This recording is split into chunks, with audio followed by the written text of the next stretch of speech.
In today's video, I am going to be going over one of the reasons why I personally think David has become one of the top ranked basketball players in Ontario for his age. He's currently ranked number 9, and there's talks that he might be ranked number 1 or 2 pretty soon. So let's just get down and let's see one of the reasons why I personally think he's become one of the best. And that is the fact that he has always gone up against older, bigger, stronger competition.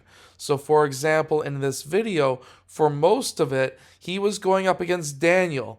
In this clip, this is August of a couple of years ago when David was about to go into grade 7 and Daniel was going into grade 12. There are about 5 years between these two players. Yet David was able to hang with and also have a chance of scoring against somebody who was 5 years older and was a local all-star. Daniel was a local all-star as well for the high school basketball teams, the leagues. So this is one of those reasons why I think David is one of the best. So to become one of the best players, you can't just be looking to score all the time. You have to learn how to defend.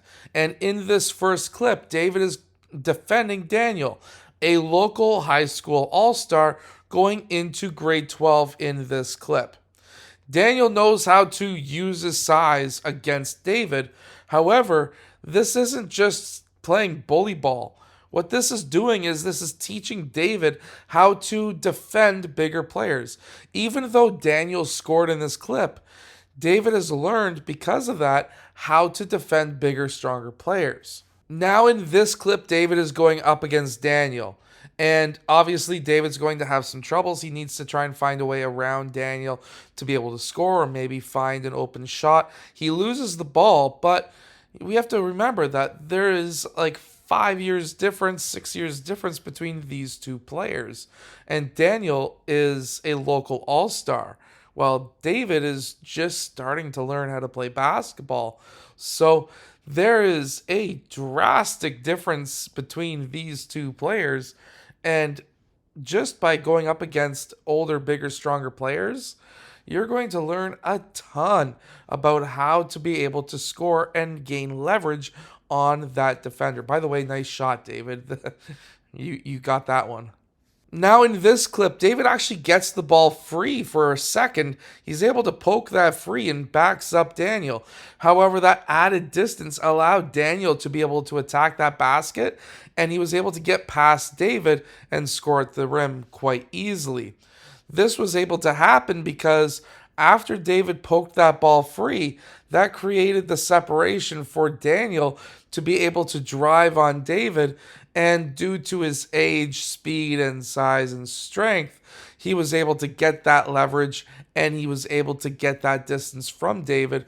And then he was really smart. He came to a jump stop to allow David to jump by so that he was able to score himself very easily. Now, in this clip, you may say that Daniel was bullying David, but that's far from the truth. While he did block that shot, he helped David up, but you have to go against somebody who's stronger. If you are a player looking to succeed, go to the next level, you have to play against players who are already at the next level. And yes, while this happens, while you get blocked, while you may get embarrassed by somebody who's bigger and stronger than you, when you go back to playing your own age, it makes life much easier. And as I was saying, when you start going back up against players your own age and you attack the rim, you're going to have the strength and the knowledge on how to be able to attack the rim and be a big man like David was in this clip. How he was able to do this was when that ball got swung to him, he set a screen on Daniel, which then allowed the switch to happen. David then matched up against somebody who was still a year older, and he was able to score. So this was absolutely fantastic. This is one of the best ways that you can improve your skills to be able to perform in game. Play against older, bigger, stronger players, and don't look at it as something where you look down on yourself and say, I can't do this.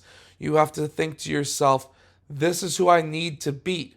If I can't beat him now, I need to figure it out before I get to that age.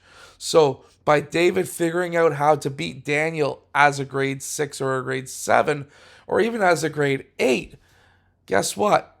Because he played against Daniel quite a bit, not just in this video, but in other times, that allows David to be able to have the ability to now attack defenders in his own age, and there is absolutely nothing they can do to stop him. So good job, David.